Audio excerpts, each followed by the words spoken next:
What is up, YouTube? This is Alucard AFK with another MTGO game with commentary. We're switching it up.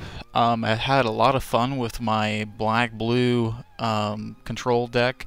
I've switched back to my black, mono-black discard deck, and I always have fun with it. Always have fun with it. So this one, we'll start it out, show you my opening hand. And just let me tell you before I start this that I'm going to make a lot of plays that you may not agree with, but I felt that this was going to be real fast-paced.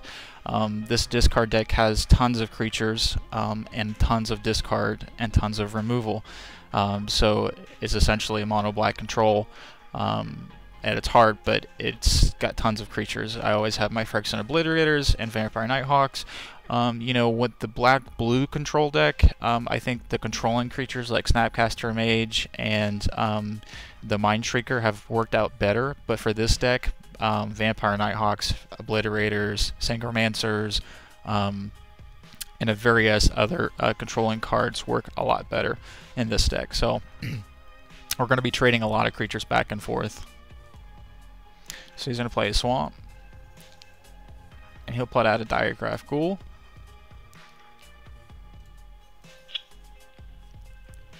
And so we got a Entomber Arch.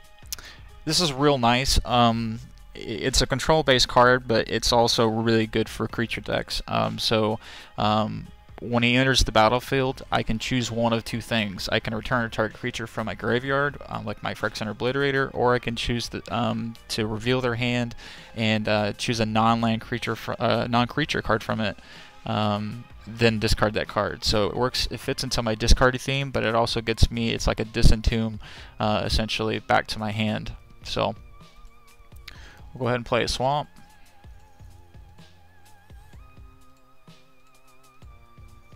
And I'll put out a Knight of Infamy. So I thought for a bit that it might be an Exalted deck with tons of Exalted creatures, and he may have had some Exalted guys in there as well, but I didn't really see any. So I immediately knew that I needed to get rid of this guy. So now Diagraph Ghoul will go to a 3/3, and he'll swing in for 3. We'll go to 17.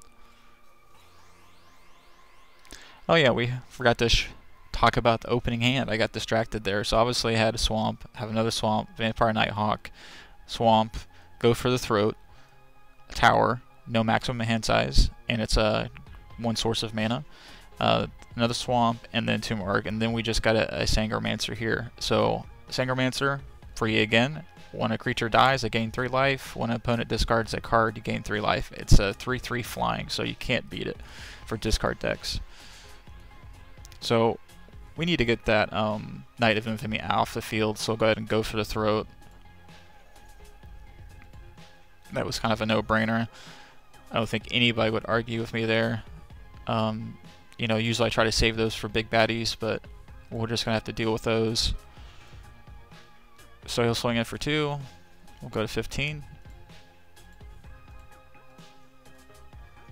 And he'll put a Vampire Nighthawk out.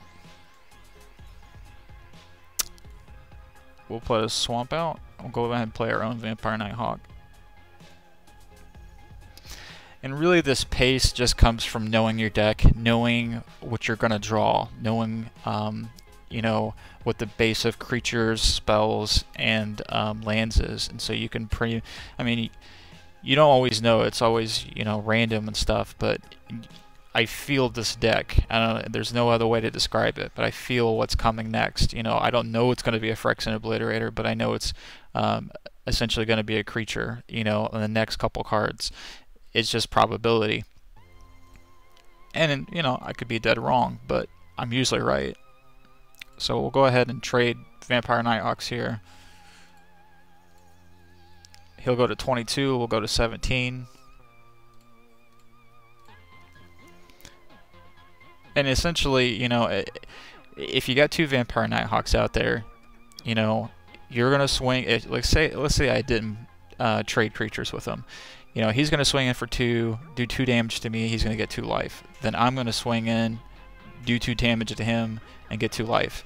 He started first, so he's going to win that battle. Know what I mean? So you just trade up front and say, alright.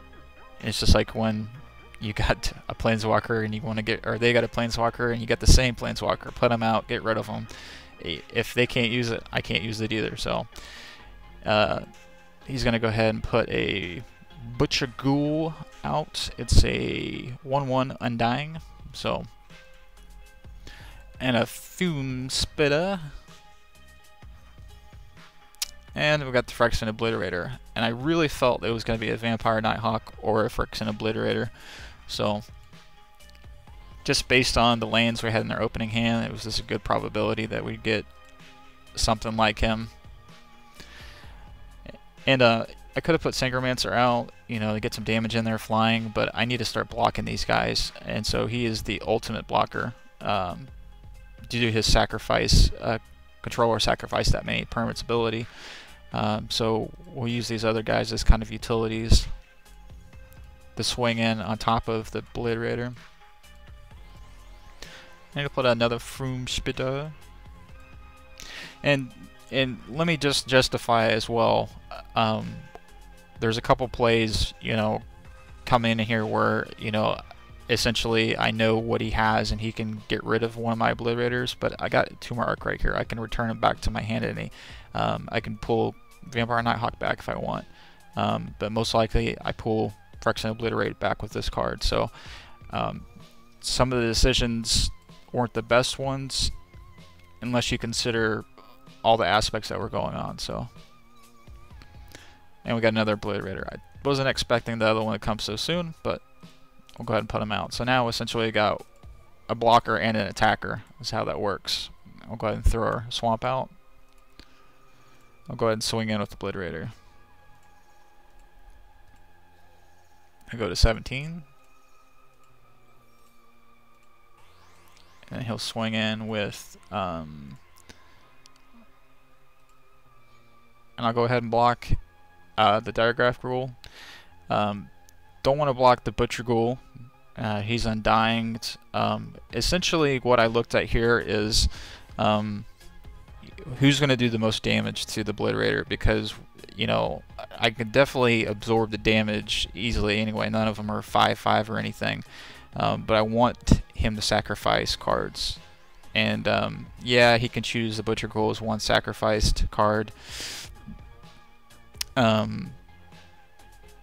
Actually, you know, that may not have been a bad play. If I had chose him, he would have died. He would have had to sacrifice a creature. He may have that one again. He probably would have chose these guys to put 1/1 counters. So I think that was still the best play. So he's going to do 2 damage. So he's going to have to sacrifice 2. So he's going to do Undying, and he'll do one of these.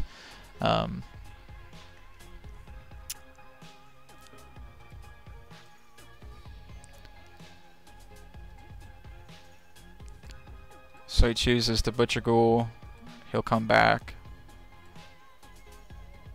And then he'll choose the Fume Spitter. And so our Phyrexian Obliterator will go to 4/4.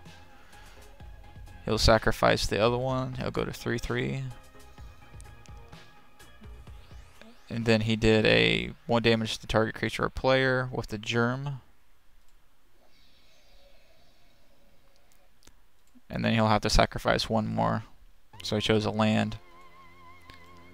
And remember, regardless of what you think about that play, I can return the card back with Tumor Arc. So if it got all those things off the field, I mean, yeah, I lost the Obliterator, but I'm going to get him back. So essentially now he's down to 1 card on the field.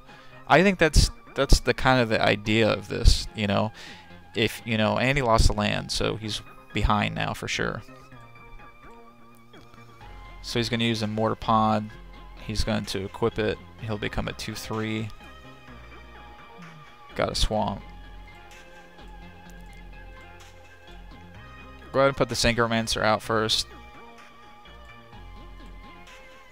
Swing in with the Obliterator. He'll go to 12.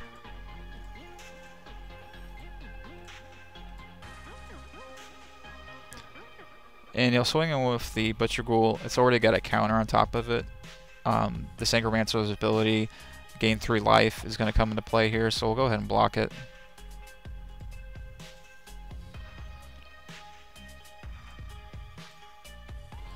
So we'll go to 17. And Fume Spitter will come out. And he'll do 1/1 counter on Synchromancer.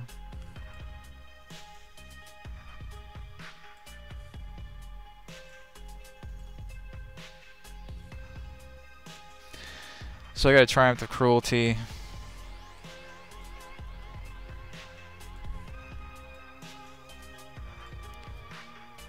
So we played our tower and our Triumph of Cruelty.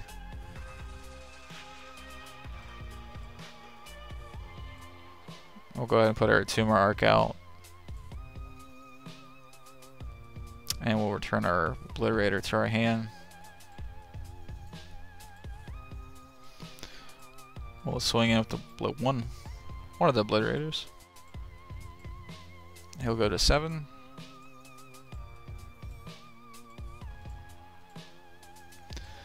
Gonna put a Vampire Nighthawk out. Kind of worthless at this point. He's got no cards to discard. But if he had kept something in his hand, he would have had to discard it. So we'll play Swamp. And we'll play another Obliterator.